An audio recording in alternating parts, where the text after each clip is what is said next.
News first channel ಹಾಗೂ ಡಿಜಿಟಲ್ನಲ್ಲಿ ಜಾಹೀರಾತು ನೀಡಲು ಈ ನಂಬರ್ಗೆ ಸಂಪರ್ಕಿಸಿ. ಇನ್ನು ವಿಪಕ್ಷ ನಾಯಕ ಆರ್ ಅಶೋಕ್ ದಸರಾ ವಿವಾದದ ಕುರಿತಾಗಿ ಒಂದು ಹೇಳಿಕೆಯನ್ನ ಕೊಟ್ಟಿದ್ದಾರೆ. ದಸರಾವನ್ನ ಯಾರು ಮಾಡಬೇಕು ಅನ್ನುವಂಥ ಕಾನೂನನ್ನ ನಾವು ಜಾರಿಗೆ ತರ್ತೇವೆ ಯಾವಾಗ ರಾಜ್ಯದಲ್ಲಿ ಮುಂದೆ ನಮ್ಮ ಬಿಜೆಪಿ ಸರ್ಕಾರ ಬರುತ್ತಲ್ಲ ಆಗ ಈ ಕಾನೂನನ್ನ ನಾವು ಜಾರಿಗೆ ತರ್ತೇವೆ. ತಿರುಪತಿಯ ಮಾದರಿಯಲ್ಲೇ ಇಲ್ಲೂ ಕೂಡ ಕಾನೂನು ಮಾಡಬೇಕು, ಇಲ್ಲಾಂತಂದ್ರೆ ವೋಟ್ಗಾಗಿ ಏನು ಬೇಕಾದರೂ ಇವರು ಮಾಡ್ತಾರೆ ಅಂತ ಹೇಳಿಕೆಯನ್ನ ವಿಪಕ್ಷ ನಾಯಕ ಆರ್ ಅಶೋಕ್ ಬೆಂಗಳೂರಿನಲ್ಲಿ ಕೊಟ್ಟಿದ್ದಾರೆ.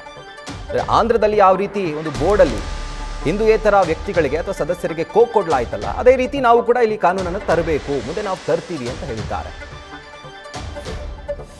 ಹಿಂದೂಗಳ ಭಾವನೆಗೆ ಇದು ಧಕ್ಕೆ, ಆಘಾತ ಮಾಡಿದ್ದಾರೆ. ನೆಕ್ಸ್ಟ್ ನಮ್ಮ ಸರ್ಕಾರ ಬಂದೇ ಬರುತ್ತೆ. ಬಂದಾಗ ಇದಕ್ಕೊಂದು ಕಾನೂನನ್ನು ರೂಪ ಮಾಡ್ತೀವಿ, ಒಂದು ಕಾನೂನನ್ನು ಮಾಡ್ತೀವಿ. ಚಾಮುಂಡೇಶ್ವರಿಗೆ ಯಾರು ಪೂಜೆ ಮಾಡಬೇಕು, ಈಗ ತಿರುಪತಿ ದೇವಸ್ಥಾನಕ್ಕೆ ಹೋಗ್ಬೇಕಾದ್ರೆ ಬರ್ದು ಕೊಡ್ಬೇಕು ನೀವು, ಹಂಗೆ ಕಾನೂನನ್ನು ತರ್ತೀರಿ. 100% ತರಬೇಕು. ಇಲ್ಲ ಅಂದರೆ ಈ ಥರ ಕುತಂತ್ರಿಗಳು ಓಟ್ಗೋಸ್ಕರ ಎಲ್ಲ ಮಾಡ್ತಾರೆ.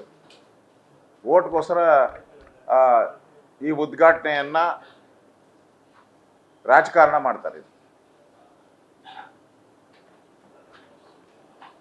ನಮಗೆ ಸಿದ್ದರಾಮಯ್ಯ ಉದ್ಘಾಟನೆ ಮಾಡಿದ್ರೆ ನಮ್ದೇನು ಬೇಜಾರಿರಲಿಲ್ಲ. ನ್ಯೂಸ್ ಫಸ್ಟ್ ನಿರ್ಭೀತಿಯಿಂದ ನಿಮ್ಮ ಪರವಾಗಿ.